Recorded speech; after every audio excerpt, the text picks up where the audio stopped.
একদিনেই পুরো ঘরের লুকটাকে চেঞ্জ করে ফেলেছি। অনেক দিন ধরেই ভাবছিলাম যে ঘরের লুকটা একটু চেঞ্জ করব, কারণ একঘেয়েমি লুক দেখতে আর একদমই ভালো লাগছিল না। আপনাদের সাথে তো শেয়ার করেছিলাম যে আমি আমার ঘরের লুকটা একটু চেঞ্জ করব। আজকে আমি আপনাদের সাথে শেয়ার করবো আমার ঘরের ফাইনাল লুক। হ্যালো, আসসালামু আলাইকুম সবাইকে, আমি আফরিন আবার চলে আসলাম একটি ডেইলি ব্লগ নিয়ে।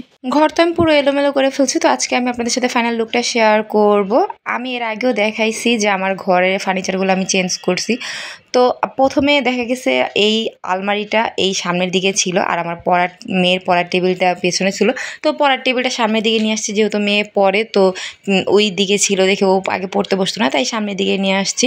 আর আলমারিটা পিছনের দিকে দিয়ে দিছি। আর খাটের উপরের অবস্থা তো দেখতেই পারতেছেন, মানে ড্রয়িং রুমের যত কাচের জিনিস আছে, সুকেজের যত জিনিস আছে সবগুলোই আমি নিয়ে আসছি। আসলে আমি পুরা 2 রুমে ওলট পালট করে ফেলছি, ড্রয়িং রুম ওলট পালট করছি, বেডরুম ওলট পালট করছি। তো সবগুলোই আমি আপনাদের সাথে শেয়ার করব আস্তে আস্তে। তো আজকে আমি শুধু আমার বেডরুমের লুকটাই শেয়ার করব। তো এখানে আমি এই টপটা রেখেছিলাম, মাটির টপটা। তো এখানে আমি একটা একটা করে টপ দিয়ে দেখতেছিলাম যে কোনটা ভালো লাগতেছিল, বাট আমি প্রথমে এটা দিছিলাম, তো এটা ভালো লাগতেছিল না, সেজন্য আমি চেঞ্জ করে ফেলছি।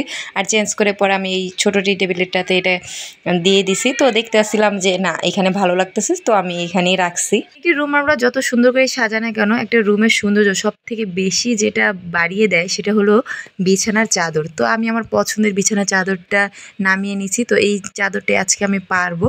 তো এটা আমার কাছে খুবই ভালো লাগে, এই চাদরটা আমার অনেক পুরনো স্মৃতি। তো আমি আমার পছন্দের চাদরটা বিছানায় পেরে ফেললাম, আর চাদর দেওয়ার পরে কিন্তু লুকটা আরও বেশি সুন্দর লাগতেছে, অনেক ভালো লাগতেছিল। তারপর আমি এই মাটির টবটাতে গাছ দিয়ে বারবার দেখতেছিলাম কোনটা ভালো লাগে, পরে দেখলাম না, কোনোটাই ভালো লাগতেছিল না।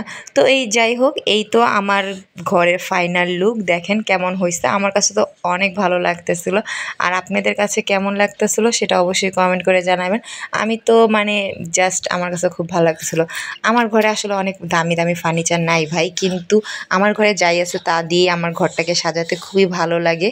আর আমি চেষ্টা করি সবসময় আমার ঘরটাকে একটু নতুন করে সাজাতে, মানে আমার ঘরে যা আছে তা দিয়ে আমি একটু গুছিয়ে রাখতে পছন্দ করি। আর গাছপালা আমার খুবই ভালো লাগে, তাই আমার ঘরের প্রতিটা কোণাতেই গাছ থাকে।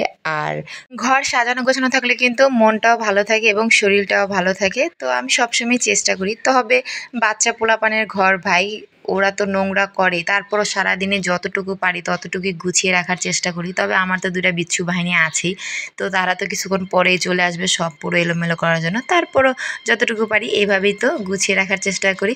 তো আজকে আমার এই ঘরের লুকটা আপনাদের কাছে কেমন লাগছে অবশ্যই কমেন্ট করে জানাবেন। আর পরবর্তী ভিডিওতে আমি আমার ড্রয়িং রুমের ভিডিওটা আপনাদের সাথে শেয়ার করব। ড্রয়িং রুমটাকে আমি কি করেছি সেই ভিডিওটা আমি কালকে আপনাদের সাথে শেয়ার করব। এতক্ষণ পর্যন্ত ভালো থাকেন, সুস্থ থাকেন, সবাইকে অসংখ্য ধন্যবাদ। আল্লাহ হাফেজ।